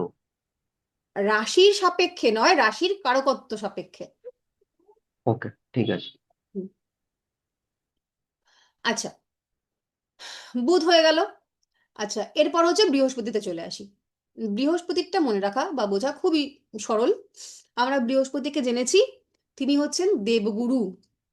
আর যারা কিনা গুরু তত্ত্বের মানুষ, অর্থাৎ আমরা আমাদের চারিপাশে যে সকল মানুষকে মানুষের সঙ্গে শিক্ষক, গুরু, এই যে বৈশিষ্ট্যগুলো দেখি, আহ পুরোহিত, তাদেরকে কিন্তু আমরা বৃহস্পতির সঙ্গে রিলেট করি। এবার বৃহস্পতির আমরা চেহারাটা কি পড়েছি বা তার যে বৈশিষ্ট্য সেগুলো কি, যে তিনি হচ্ছেন জ্ঞান পাগল একজন মানুষ, তিনি একজন জ্ঞানী মানুষ। তার জীবনের বৈশিষ্ট্য হচ্ছে জ্ঞান আহরণ করা। তিনি জ্ঞান আহরণ করবেন এবং জ্ঞান বিতরণ করবেন। এবং তিনি হচ্ছেন চর্বচোষ্য খেতে পছন্দ করবেন এবং তার চেহারাটা একটু বাল্কি হবে, একটু ফ্যাটি হবে। এটা আমরা বৃহস্পতি সম্পর্কে পড়েছি। তো এই যে 12টা রাশি, এই 12টা রাশির মধ্যে যেটা কর্কট রাশি অর্থাৎ ঘর, আমাদের গৃহ, তাহলে এই যে স্বভাবের মানুষটি, যদি এটাকে আমরা মানুষ হিসেবে কল্পনা করি, তাহলে এই স্বভাবের মানুষটা সব থেকে সিকিওর বা আনন্দে থাকবে কোথায়? এটা হচ্ছে ঘরে, নিজের বাড়িতে। সেটা কোথায় না? কালপুরুষের 4th হাউস। বাড়ি, এই মানুষগুলো কি করবে? বাড়ি বসে থাকবে, বাড়ি বসে শাস্ত্র শিক্ষা এই সমস্ত নিয়ে সে পর্যালোচনা করবে, নিজে পড়বে এবং সে পড়াবে, সাথে সে একটু ভালো মন্দ খাবে, সুন্দর, মানে তার জীবনটা হচ্ছে সকালে উঠলাম, শাস্ত্রচর্চা করলাম, ধর্ম আলোচনা করলাম, খেলাম দিলাম, একটু বেশ নধরকান্তি শরীরটা একটু এলিয়ে নিলাম, ঘুমলাম, মানে ঘরে থেকে তার হচ্ছে যাবতীয় আরাম পাওয়া। তার মানে এই ধরনের মানুষ তো আর মঙ্গলের মতন ছুটবে না। তারা হচ্ছে গৃহেতেই শান্ত, গৃহেতেই সে হচ্ছে কমফোর্ট। তো সেই কারণে কালপুরুষের যে 4th হাউস, সেখানে হচ্ছে বৃহস্পতি ভালো উচ্চস্থের ফল দেয়, কারণ হচ্ছে এখানে তার কারকত্বের সঙ্গে 4th হাউসের যে কারকত্ব সেটা মিশে মিশে গেল। উল্টো দিকে মকর রাশিতে এই ঘরটাতে সে নিচস্থ হয়। তার কারণ, এর কারণটা হচ্ছে যে মকর রাশি থেকে আমরা দেখি হার্ডওয়ার্ক, প্রচন্ড পরিশ্রম, অর্থাৎ লেবার শ্রেণীর মানুষরা যে পরিশ্রম করে, লেবার শ্রেণীর মানুষরা পরিশ্রম করে অর্থাৎ মাটির এই মাথার ঘাম পায়ে ফেলে। এই মাথার ঘাম পায়ে ফেলার জন্য যে পরিশ্রমটা করতে হয়, সেই পরিশ্রমী মানুষদের যে ছবিটা আমরা তোমরা সবাই মিলে একবার চোখ চোখ বন্ধ করে ভাবো যে সেই পরিশ্রমী মানুষদের ছবিটা তোমাদের মাথায় কেমন আসলো। তারা লম্বা হোক, বেটে হোক, যেমনই হোক, তাদের একটা পেটানো শরীর থাকে, তাদের পেশি থাকে শক্তপোক্ত, তাদের মধ্যে স্ফূর্তি থাকে অনাবিল, মানে এনার্জেটিক পার্সন। তো সেইটা কিন্তু মঙ্গল দিচ্ছে, মঙ্গল দিচ্ছে। এবং শনির কারকত্ব এই ঘরটা একটা মানুষকে স্টেডি করে, হার্ডওয়ার্ক করার মেন্টালিটি দেয়, পরিশ্রম করার ধৈর্য রাখার ক্ষমতা দেয়। তো এই ঘরটায় এই যে আমাদের যে গুরুদেব, তিনি এসে কি করবেন এইখানে? এই গুরুদেব বা আমাদের যে গুরুদেব, যিনি হচ্ছেন শিক্ষাদান করছেন, ভালো মন্দ খাচ্ছেন, একটা ভুঁড়িওয়ালা সুন্দর নাদুস চেহারা বানিয়েছেন, তাকে যদি বলা হয় না তুমি হার্ডওয়ার্ক করো, তো হাঁপিয়ে শ্বাস উঠে ওখানেই মরে চলে যাবে। ঠিক আছে, হার্ডওয়ার্ক কি করে করবো? আমার দ্বারা সব হয়নি কি? আমি তো ভাই ছোটবেলা থেকে বইপত্র পড়েছি, জ্ঞান নিয়েছি, জ্ঞান দিয়েছি, আমি কি করে ওই হাতুড়ি পেটাবো? এই ঘরটা তার জন্য মোটেই না। সে এখানে আসলে হাঁপাতে শুরু করে দেবে, বাবা কি কষ্ট, কি কষ্ট, কি দেখা যায়? এটা হচ্ছে তার কথা। তা সেই কারণে হচ্ছে মকরে এসে বৃহস্পতি নিচস্থের ফল দেয়। সে এটা মোটেই তার সঙ্গে যায় না, বাবা এ এত কষ্ট আমি জীবনে, আমি তার থেকে চুপচাপ বসে থাকবো, আমারও তো ইনকামের দরকার নেই, আমার যেভাবে পুঁথিপত্র ঘেটে জীবন চলে যাচ্ছে আমি এতেই খুশি। সেই কারণে মকরে এসে বৃহস্পতি নিচস্থের ফল দেয়, কারণ এই ঘরের কারকত্বের সঙ্গে গ্রহগতভাবে বৃহস্পতির যে কারকত্ব সেটা ডিসম্যাচ হলো। ঠিক? এটাও ক্লিয়ার হয়েছে? কারো কোনো কোশ্চেন? Clear ma'am. আচ্ছা, বৃহস্পতি হয়ে গেল। তারপরে আসি আম, শনি মহারাজ। শনি মহারাজকে আমরা কি বলেছি? শুক্র আছে, শুক্র। বলছি, এক একটা করে বলছি। শনি মহারাজ হচ্ছে ড্রাইনেসের কারক গ্রহ, শুষ্ক, আর হচ্ছে ঠান্ডা।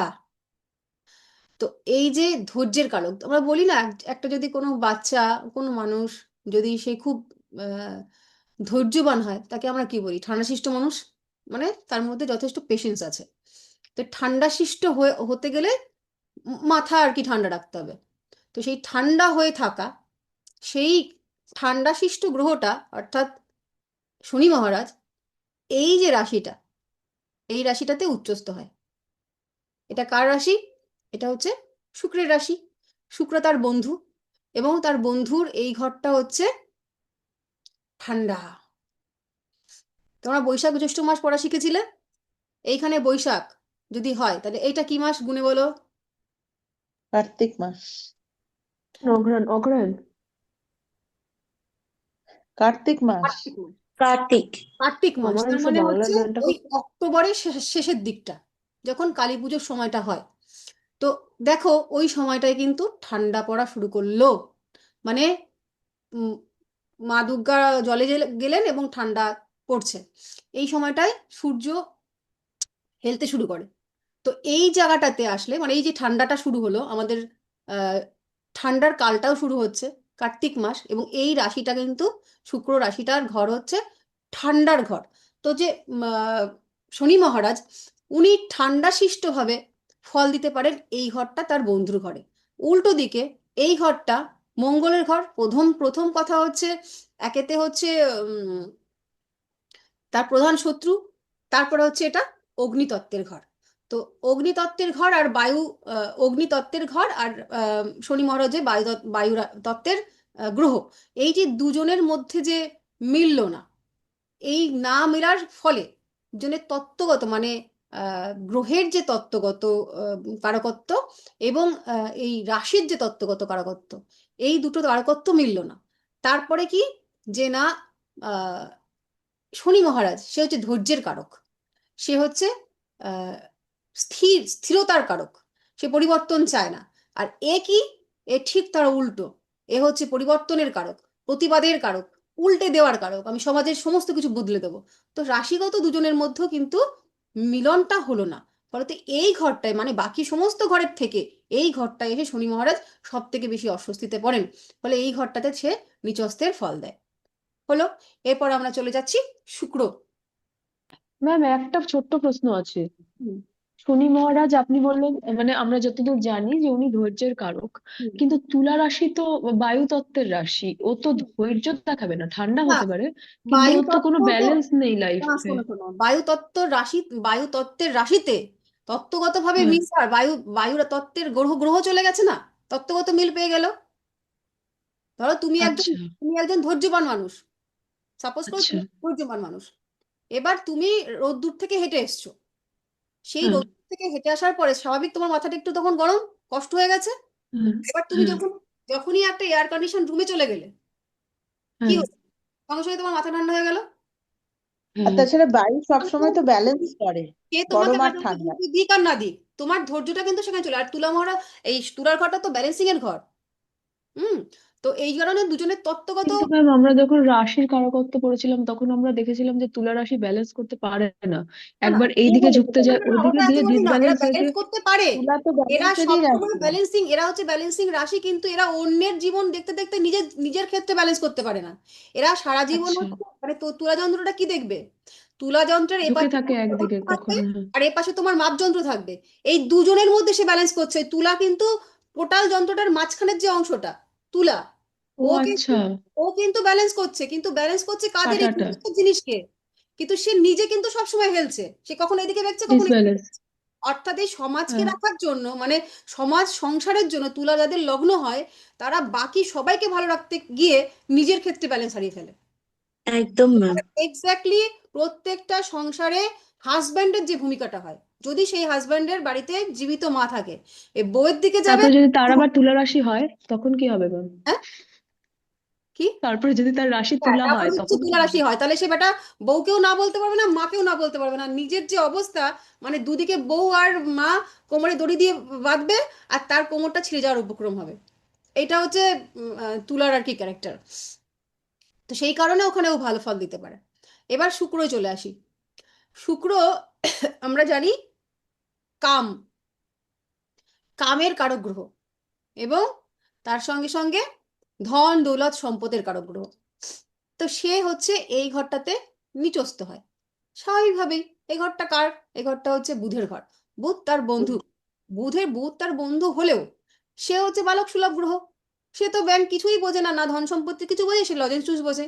সে এখনকার ছেলেরা আবার গেম বোঝে, ওই মোবাইল গেম। সে তো ধন সম্পত্তি কিছু বুঝবে না। আর কি কাম, ওই একই হলো। সে তো কামের কিছু বুঝবে না। ফলে তো এই ঘরটা, আর এখানে কি ওই যে বুদ্ধি, মানে ক্রিটিক্যাল বুদ্ধির, একদম নিপুণ বুদ্ধির জায়গা।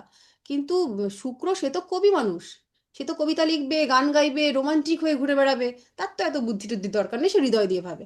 তো সে এই বুদ্ধি মানে, এই যেটা হয়, তুমি একজন হৃদয় দিয়ে ভাবার মানুষ, তোমার যদি একজন প্রেমিক বা প্রেমিকা জুটে যায় যে কিনা মাথা দিয়ে ভাবছে, তুমি তার সঙ্গে কিন্তু অস্বস্তিতে ভুগবে। ভালোবাসলেও তুমি মানে কিছুক্ষণ ভালোবাসলেও হাঁপিয়ে হাঁপিয়ে উঠবে যে একটা মানুষ, আমি যে হৃদয় দিয়ে ভাবা মানুষ, আমি সব সময় যা কিছু ভাবি মন থেকে ভালোবাসি, মন থেকে ভাবার চেষ্টা করি, আর আমার উল্টো দিকের যে মানুষটা সে সব সময় মাথা থেকে ভাবছে, তো তুমি সেখানে স্বস্তি ফিল করবে না। তো এইখানটা হচ্ছে মাথা দিয়ে ভাবার ঘরে এসে হৃদয় দিয়ে ভাবার মানুষটা পৌঁছে গেছে।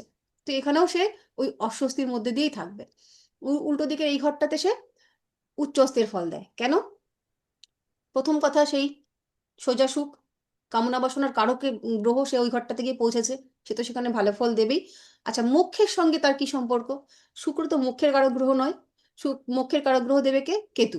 কিন্তু এখানে কেন শুক্র উচ্চস্থ মোক্ষের জায়গাতে গিয়ে কামনা বাসনা, কামনা এবং বাসনা যার সঙ্গে রিলেটেড, কামনার বাসনার ঠিক উল্টো দিকের বিষয়বস্তু হচ্ছে মোক্ষ, এটা তো গেল না।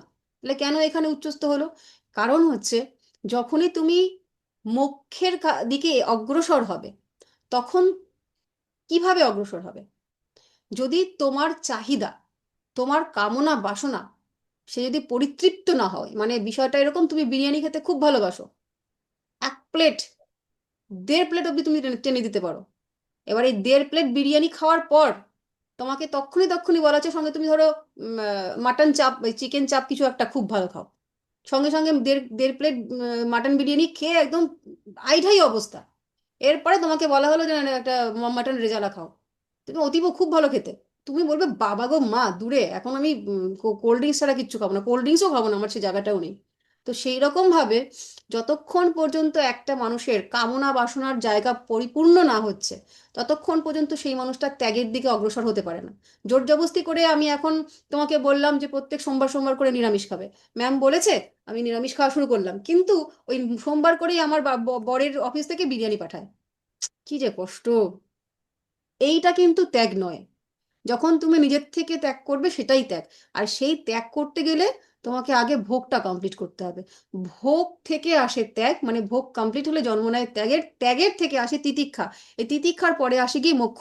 তো সেই জন্য কামনা বাসনাটাকে পরিপূর্ণ হওয়াটা মোক্ষের সঙ্গে এইভাবে রিলেটেড। তো সেই কারণে এইখানে এসে শুক্র তার উচ্চস্থ ফল দেয়, মানে একজন মানুষ কামনা বাসনা পরিপূর্ণ না করে সে কখনোই মোক্ষের দিকে অগ্রসর হতে পারে না। আর কি কিছু বাকি রইলো? চন্দ্র বাকি আছে, রাহু কেতু। আচ্ছা, চন্দ্র, চন্দ্র হচ্ছে এই ঘরটাতে উচ্চস্থ, এই ঘরটাতে হচ্ছে নিচস্থ। আচ্ছা, আমরা জেনেছি এই যে বৃষ রাশি, বৃষ রাশিতে চন্দ্র যখন রোহিণী নক্ষত্রতে আসে তখন সে সব থেকে জল জল করে আর কি আহ জ্বলতে থাকে, কারণ রোহিণীকে সে খুব ভালোবাসতো, তার প্রিয় বউ। এটা হচ্ছে ওই পৌরাণিক আখ্যা। আর এই যে আহ এই জায়গাটাতে, এই যে বৃষ রাশি, এই ঘরটাকে বলা হয় আকাশের ঘর, মানে আকাশের জায়গা, আকাশ তত্ত্বের জায়গা। তো চন্দ্র মূলত, মানে এই ঘরটা, মানে মেষ রাশির থেকে আমরা দেখি কি, মেষ রাশির থেকে আমরা দেখি হচ্ছে পর্বতের চূড়া, মেষ হচ্ছে পর্বতের চূড়া, এই রাশিটা হচ্ছে পর্বতের চূড়া, এটা হচ্ছে আকাশ। এই শুক্র, শুক্র হচ্ছে এই সরি তুলা হচ্ছে দিগন্ত, আর এই বৃশ্চিক হচ্ছে দিগন্তের নিচ, মানে ওই দিগন্ত বুঝতে পারছো, যেখানে আকাশ আর মাটি মিশে যায় তাকালে পরে সেটাকে দিগন্ত বলে, আর তার ঠিক নিচের অংশটা হচ্ছে বৃশ্চিক। আর মীন রাশির ঘরটাকে আমরা দেখি সমুদ্র। তাহলে আকাশ দেখছি কাকে, কোথায় গেল? ম্যাম আর একবার রিপিট করুন না, কি বললেন বুঝতে পারলাম বলি না। বলি বলি দাঁড়াও, একটা সেকেন্ড, একটা সেকেন্ড, আমার ভিডিওটা মিউট হয়ে গেছে, তাকে খুঁজে পাচ্ছি না। হ্যাঁ, মেষ রাশি হচ্ছে পর্বতের চূড়া, মেষ রাশির ঘরটাকে বলা হয় পর্বতের চূড়া। এই বৃষ রাশিটাকে বলা হয় আকাশ। এই তুলা রাশিকে বলা হয় দিগন্ত, দিগন্ত অর্থাৎ যেখানে আকাশ, আর এখানে দাঁড়িয়ে দূরের দিকে তাকালে মনে হয় না যে ওই আকাশ আর মাটি মিলে মিশে যাচ্ছে। আর দিগন্তের নিচের জায়গাটা হচ্ছে বৃশ্চিক, মীন হচ্ছে সমুদ্র। ক্লিয়ার? ম্যাম বৃশ্চিক রাশিটা একটু বলুন না। বৃশ্চিক হচ্ছে দিগন্তের নিচে, মানে এই তোমার যেখানে আকাশ আর মাটি মিশে মিশে যাচ্ছে তার একটা, তার তার নিচে নিচের যে জায়গাটা আর কি।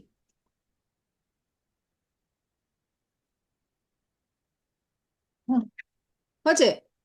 তাহলে হ্যাঁ চন্দ্র সে চাঁদকে কোথায় মানায়? চাঁদকে তো আকাশে আকাশে মানায়। সেই আকাশেই কারণে মানে বৃষ রাশির এই জায়গাটা হচ্ছে আকাশ। সেই কারণে চন্দ্র হচ্ছে এই ঘরটাতে এসে সব থেকে ভালো ফল দেয়। এই রোহিণী নক্ষত্রে এসে ভালো ফল দিয়ে বলেছি, অঙ্কের একটা আলাদা হিসাব আছে, তোমরা যখন পরে অঙ্ক শিখবে তখন জেনে যাবে। আর এই ঘরটা বৃশ্চিকের ঘর। বৃশ্চিকের জায়গাটাতে আমরা কি জানি? যে বৃশ্চিক হচ্ছে নর্দমা, বৃশ্চিক হচ্ছে পয়ঃপ্রণালী, বৃশ্চিক হচ্ছে নোংরা, বৃশ্চিক হচ্ছে স্যাঁতসেঁতে, বৃশ্চিক হচ্ছে ভেজা ভেজা, বৃশ্চিক হচ্ছে যেটা অপরিষ্কার, এইরকম একটা জায়গা। তাহলে চাঁদ, যে কিনা ক্লিয়ার জলের কারকত্ব যাকে দেওয়া হয়েছে, পানীয় জল, তাকে যদি এই নোংরা জায়গাতে এনে রেখে দেওয়া হয় এইরকম স্যাঁতসেঁতে খারাপ জায়গায়, সেখানে সে ভালো ফল দিতে পারবে? সে অস্বস্তি পাবে। তো এই কারণে এই বৃশ্চিকের জায়গাটাতে, এবং মঙ্গলের ঘর, মঙ্গলের ঘরেতে হওয়া সত্ত্বেও, বন্ধুর ঘর হওয়া সত্ত্বেও, তত্ত্বগতভাবে এই জলতত্ত্বের এও জলতত্ত্ব এও জলতত্ত্ব, কিন্তু জলতত্ত্ব দুজনের এক হওয়া সত্ত্বেও একজন হচ্ছে পরিষ্কার জল আর একজন হচ্ছে নোংরা জল। এই পরিষ্কার জল নোংরা জলে মিশে গিয়ে তার মধ্যে অস্বস্তি তৈরি হয়, ফলে এখানে সে ভালো ফল দিতে পারে না। হলো? এরপর হচ্ছে রাহু। রাহুকে এই দুটো ঘরই আমরা ধরেছি উচ্চস্থের ঘর, অর্থাৎ বৃষ রাশি এবং মিথুন রাশি। ধরো একটু জল খেয়ে নি।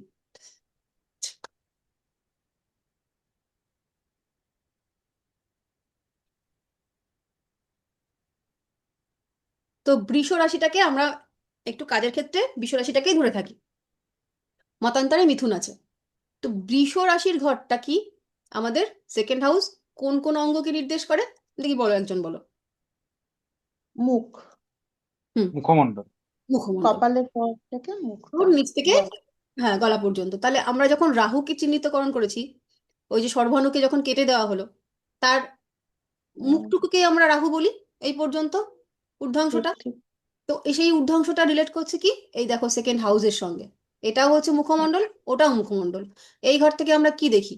এই ঘর থেকে দেখি আমাদের খাদ্য অভ্যাস, খাবার, কে কিরকম খেতে ভালোবাসি, খাবার, খাওয়ানো।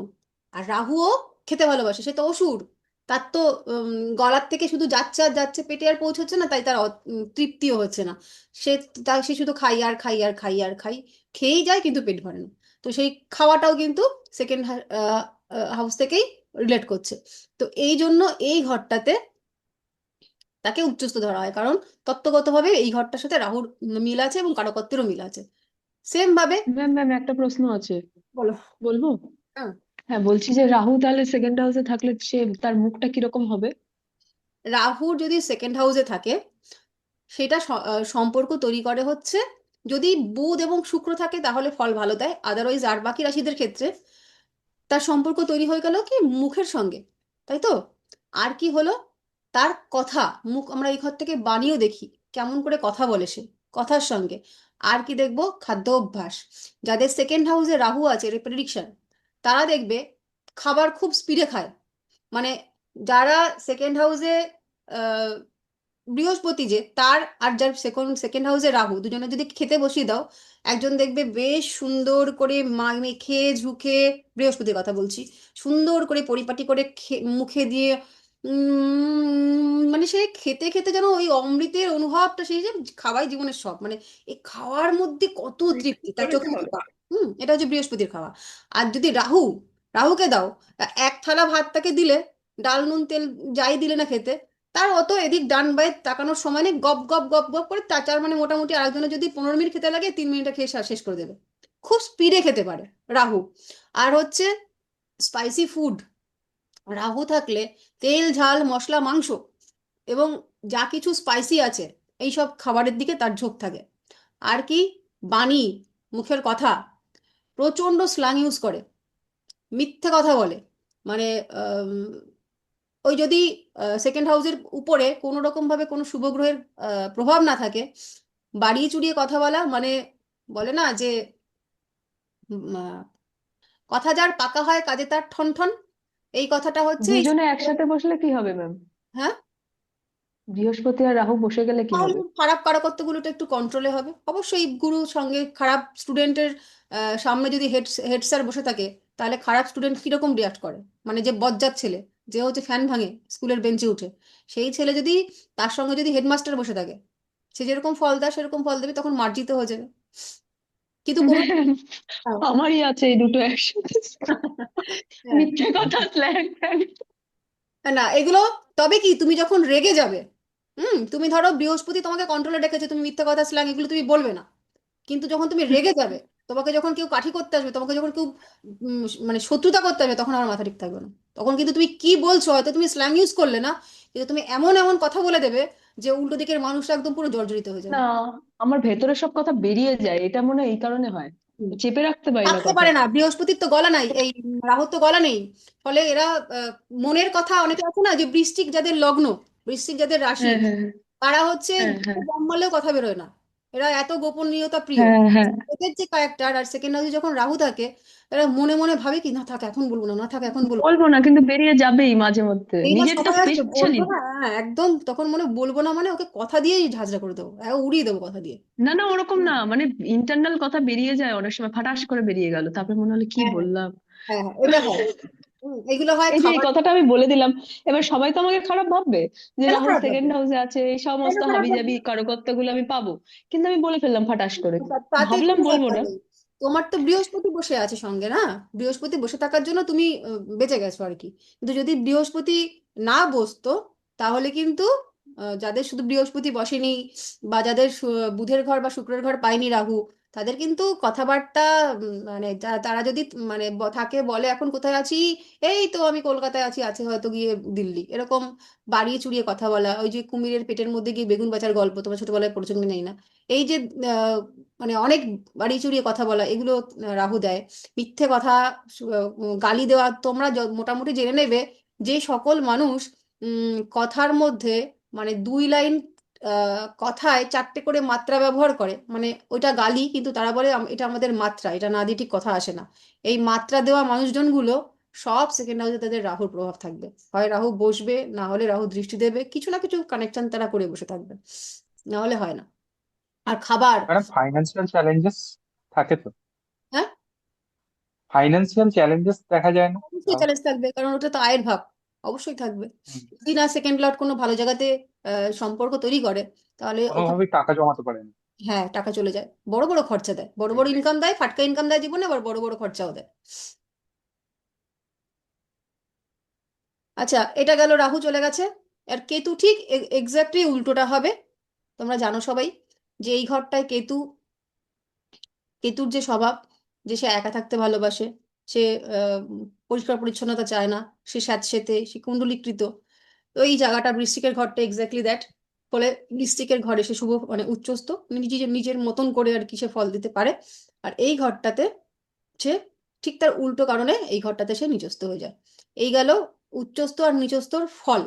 এবার আমরা গোপনীয়তার কারক তো ম্যাডাম, হ্যাঁ, কেতু গোপনীয়তার কারক তো। একদম। হুম। আপনাদের চার্টে, প্রত্যেকের চার্টে, এটা একটা প্রতিকার বলে দিচ্ছি, যার যার চার্টে কেতু যে যে ভাবে আছে, আপনারা প্রত্যেকে ভাবের কারকত্ব পড়েছেন, যে জায়গাটাতে কেতু বসে আছে, মনে করুন পঞ্চম হাউসে কেতু বসে আছে কারোর, তাহলে সন্তানের অ্যাচিভমেন্ট বা প্রেম বা প্রতিভা বা আপনার ইষ্ট যা কিছু, এই সকল সম্পর্কে আপনাকে গোপনীয়তা রাখতে হবে, না হলে কেতু নেগেটিভ ফল দেবে। ধরুন কারোর 7th হাউসে গিয়ে কেতু বসে আছে, তার মানে আপনার পার্টনার সম্পর্কে, আপনার বিজনেস সম্পর্কে, আপনার আহ, বর সম্পর্কে বা স্ত্রী সম্পর্কে আপনাকে যা আপনার যা কিছু সেগুলো গোপনীয়তা রাখতে হবে। এরকম যে কেতু যেই ভাবটাতে রিলেট করছে, কেতু বলছে এখানটাকে হাইড করো। যদি আমরা সেই হাইড করতে না পারি, তাহলে কেতু হচ্ছে খারাপ ফলটা দেওয়া শুরু করে। হলো। এবার এই যে নিচস্থ তো হয়ে গেল, উচ্চস্থের ফল ভালো হবে, ওটা নিয়ে আমাদের টেনশন নেই, কিন্তু নিচস্থ হয়ে গেছে। তো নিচস্থ হয়ে গেলে মানে আমরা যখন চার্ট খুলে দেখবো কোনো গ্রহ নিচস্থ হয়েছে, তার মানে সে খারাপ, মানে 70% সে হচ্ছে ফল দিতে ব্যর্থ হচ্ছে। তাহলে আহ, সবকটা নিচস্থই কি নিচস্থ, নাকি তার কোনো আবার নিয়ম আছে, সেটা আমরা দেখবো এবার। যে সব ক্ষেত্রে নিচস্থ হলেই কিন্তু নিচস্থ হয় না, নিচু ভঙ্গেরও একটা যোগ আছে। এটা ফটফট করে লিখে নাও, এটা কিন্তু সবাই একদম যা সূত্র বলবো তাই লিখবে, এখানে কোনো বানানোর জায়গা নেই। নিচু ভঙ্গ যদি, নিচু ভঙ্গের কি রুল, যে কোনো গ্রহ, ধরো বৃহস্পতি এই ঘরটাতে নিচস্থ হয়েছে, ফার্স্ট রুল লেখো, যে গ্রহ মানে কোনো গ্রহ যে রাশিতে নিচস্থ হবে সেই রাশির অধিপতি, অর্থাৎ এইখানে যদি বৃহস্পতি নিচস্থ হয়েছে, এই গ্রহের এই ঘরটার অধিপতি শনি মহারাজ যদি তার সঙ্গে বসে, একসঙ্গে বসলো অথবা দৃষ্টি দিল, তাহলে নিচু ভঙ্গ হলো।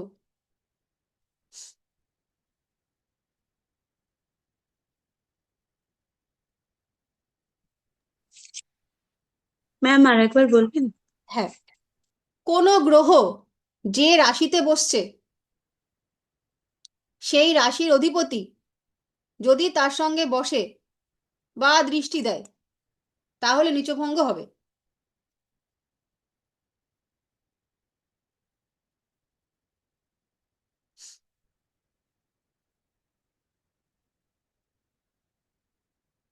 হয়েছে?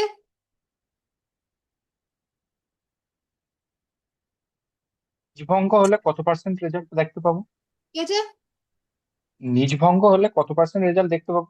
নিচভঙ্গ হলে পরে নিচভঙ্গের যে নিচভঙ্গ যখন হয়ে গেল, তখন অ্যাকচুয়ালি তোমাদের জানতে হবে এই ফলটা আমরা পাই কখন।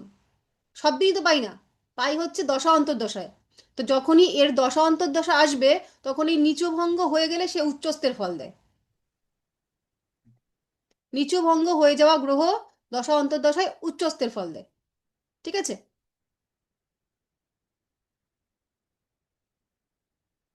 পরের সূত্র, যে রাশিতে নিচস্থ হলো সেই রাশির অধিপতির সঙ্গে যদি ক্ষেত্র বিনিময় হয়, এই জায়গাটায় সে এই জায়গাটায়, তাহলেও নিচভঙ্গ হলো। একটু আস্তে একটু বলুন। বলছি, ধীরে ধীরে বলছি, ধীরে ধীরে বলছি, কিন্তু টাইম চলে যাচ্ছে। ধরো কোনো গ্রহ যে রাশিতে নিচস্থ হচ্ছে সেই রাশির যে অধিপতি গ্রহ, অর্থাৎ বৃহস্পতি মকরে নিচস্থ হচ্ছে, এই মকরের অধিপতি গ্রহকে শনি মহারাজ, তার সঙ্গে বৃহস্পতির স্থান পরিবর্তন হবে, ক্ষেত্র বিনিময়।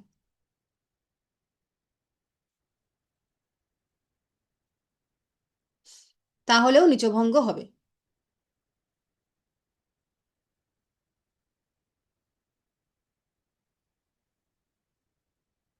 তিন নম্বর সূত্র বলবো? বলুন ম্যাম।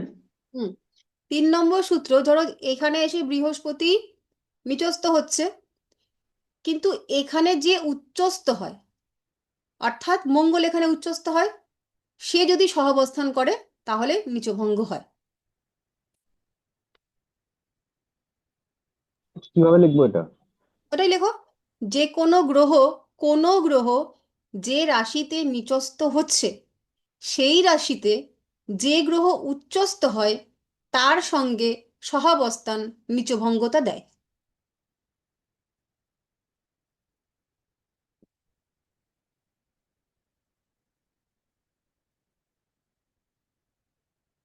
আরেকবার রিপিট করুন ম্যাম, ব্যাপারটা ভুলেই গেল। কোনো গ্রহ, ভালো করে বুঝে নাও, লেখার আগে ভালো করে বোঝো। ধরো এই ঘরটায় বৃহস্পতি নিচস্থ হয় তো, হ্যাঁ হ্যাঁ হ্যাঁ। এবার বলো এই ঘরে উচ্চস্থ কে হয়? শনি। হ্যাঁ, এবার মঙ্গল মঙ্গল, সরি, মঙ্গল। হ্যাঁ, মঙ্গল। মঙ্গল। তাহলে হুম। বলছে যে এই ঘরটায় যে নিচস্থ হয় অর্থাৎ বৃহস্পতি, তার সঙ্গে এই ঘরটায় যে উচ্চস্থ হয় অর্থাৎ মঙ্গল, তাদের যদি সহাবস্থান হয় তাহলেও নিচভঙ্গ হবে। ক্লিয়ার? হ্যাঁ ম্যাম, হ্যাঁ। বুঝতে পেরেছি।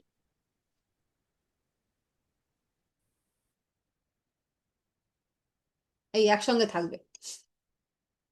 ঠিক আছে।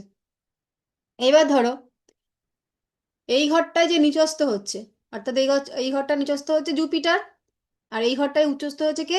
মার্স। তাহলে যদি এই ঘরের যে উচ্চস্থ হচ্ছে অর্থাৎ মার্স যদি এই ঘরের সাপেক্ষে কেন্দ্র বা ত্রিকোণে থাকে, কেন্দ্র অর্থাৎ এখান থেকে 1 2 3 4 এই ঘরটায় থাকবে, যে যে ঘরটাকে কেন্দ্র হচ্ছে, আর এই ঘরটায় 3, 1, 5, 9 থাকবে, ত্রিকোণে থাকে অথবা কেন্দ্রে থাকে, মানে 1, 4, 7, 10 অথবা 1, 5, 9 থাকে। এটা প্রবল বোঝেনি, তাই তো?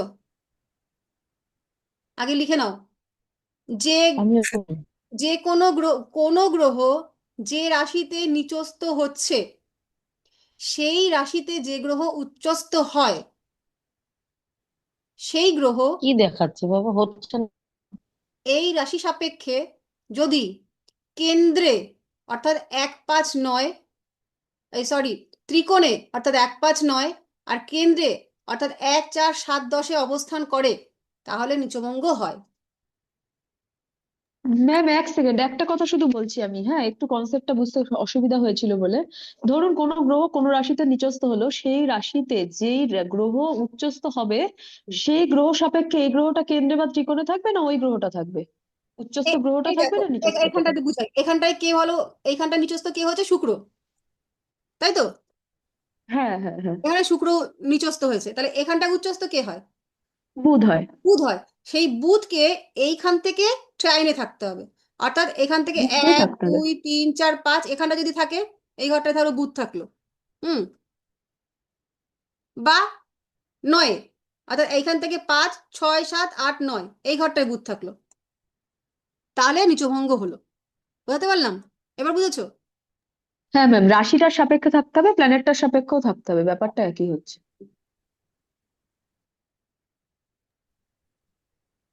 এই হয়ে গেল তোমাদের নিচভঙ্গের।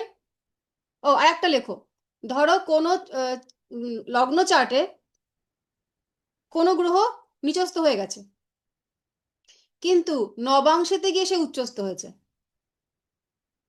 তাহলেও কিন্তু সে নিচভঙ্গ হলো। এই ক্ষেত্রে আগে লিখে নাও, তবে বলছি।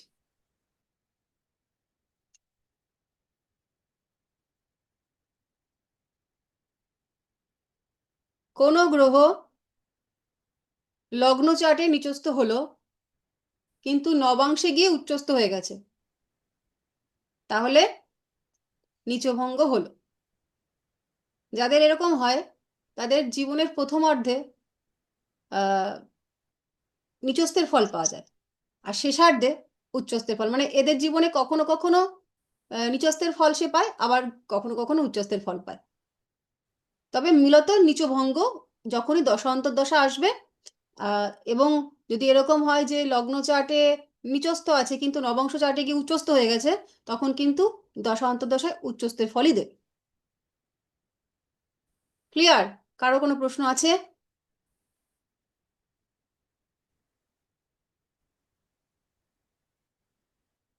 ম্যাম শুধু নবাংশেই হবে, অন্য কোনো চার্টে না, যদি যায় না, তাহলে নবাংশে, হবে না? নবাংশে। হুম,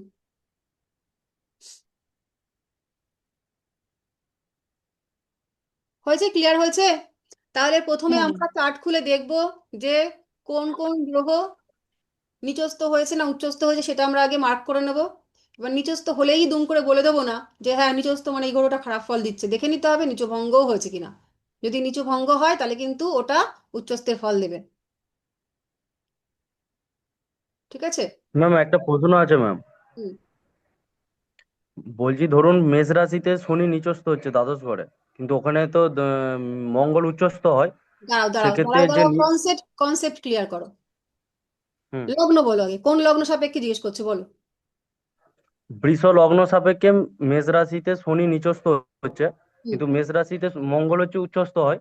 না, মেষ রাশিতে মঙ্গল কেন উচ্চস্থ হবে? এখানে রবি উচ্চস্থ হয়। আর মেষের তো অধিপতি মঙ্গল। সেটা মঙ্গল নক্ষত্র। উচ্চস্থ আলাদা জিনিস, উচ্চস্থ এখানে উচ্চস্থ হয় হচ্ছে রবি, আর নিচস্থ হয়ে যায় শনি। তো সেক্ষেত্রে কি নিচভঙ্গ রাজ্য হবে? না, কেন? এখানে যদি রবি বসে শনির সঙ্গে তাহলে না, নিচু ভঙ্গ হবে। আচ্ছা আচ্ছা। তুমি আগে সূত্রগুলো ভালো করে মুখস্থ করো, তারপরে মানে ধরো এই ঘরটায় নিচস্থ হয়েছে শনি মহারাজ, হুম, শনি মহারাজ বসে আছেন। এবার নিচ ভঙ্গ হতে গেলে কি করতে হবে? এখানে যে উচ্চস্থ হয়েছে, উচ্চস্থ কে? রবি। রবি, তাকে বসতে হবে, আচ্ছা, তাহলে নিচু ভঙ্গ হলো। ম্যাম, আমারও একটা প্রশ্ন আছে একটু কেন্দ্র আর ত্রিকোণটা নিয়ে।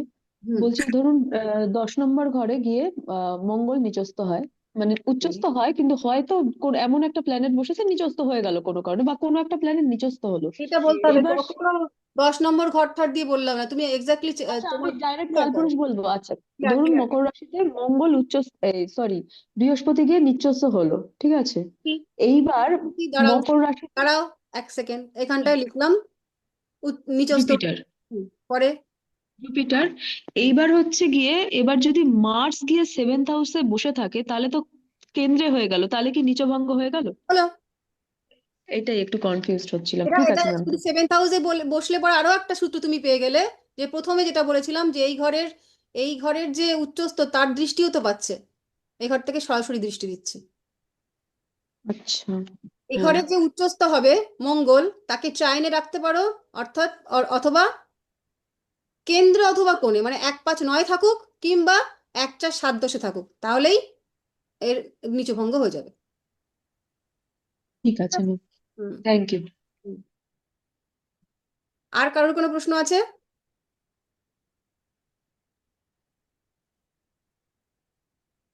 আছে নাকি আর কারোর কোনো প্রশ্ন? ম্যাম নবাংশ কবে থেকে অ্যাক্টিভেট হয়, কোন বয়স থেকে? জন্মের থেকেই। নবাংশটা একটু আলাদা জিনিস, ওটা বুঝতে হবে, ওটা আমরা যখন পড়বো তখন বুঝে যাবো। সেকেন্ড নবাংশ, সেমিস্টারে আছে ম্যাম এগুলো? না না, এই সেমিস্টারে নেই, সামনের সেমিস্টারে আছে, সেকেন্ড সেমিস্টারে আছে। আচ্ছা, ওটাই বলছি, সেকেন্ডে আছে। তাহলে এই পর্যন্ত ক্লিয়ার হয়ে গেছে সকলের? এটা নিয়ে তোমাদের পরীক্ষা আসবে না, কিন্তু এটা তোমাদের সেকেন্ড সেমিস্টারের বিষয়বস্তু, চার্ট করতে গেলে এটা লাগবে। তাহলে আমি শেয়ার অফ করে দিলাম। এবার আমি ক্লাস থেকে বেরিয়ে যাচ্ছি।